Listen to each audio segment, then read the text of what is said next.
ఓం శరవణభవ. తండ్రికే గురువైన కుమారుడు అనే అద్భుతమైన మహిమ ఉన్న క్షేత్రం ఏదో తెలుసా? అదే ఈ స్వామిమలై క్షేత్రం, శ్రీ సుబ్రహ్మణ్య స్వామి వారి 6 పడై వీడులలో ఒకటి.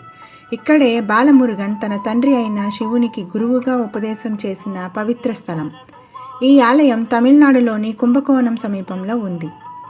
ఒకసారి కైలాసానికి వచ్చిన బ్రహ్మను మురుగన్ ఓం ప్రణవ మంత్రార్థం చెప్పమని అడిగాడు.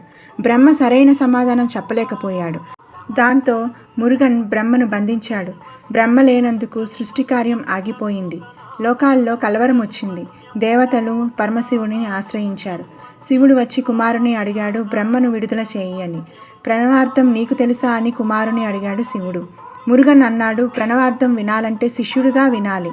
అప్పుడే శివుడు వినయంతో కూర్చొని కుమారుని వద్ద ఉపదేశం పొందాడు.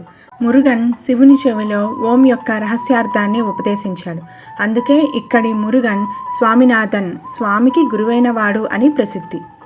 ఈ ఆలయం ఒక చిన్న కొండపై నిర్మించబడింది. 60 మెట్లు ఎక్కాలి. ఇవి హిందూ పంచాంగంలోని 60 సంవత్సరాలను సూచిస్తాయి. గర్భగుడిలో మురుగన్ గురుస్వరూపంగా దర్శనమిస్తాడు. దిగువ భాగంలో శివుడు మరియు పార్వతీ అమ్మవారు సన్నిధి ఉంది.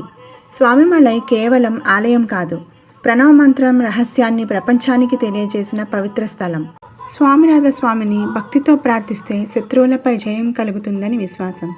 శ్రీ మురుగన్ అనుగ్రహంతో బయటి శత్రువులే కాక మనలోని భయం, అహంకారం వంటి అంతర్గత శత్రువులను కూడా తొలగుతాయి.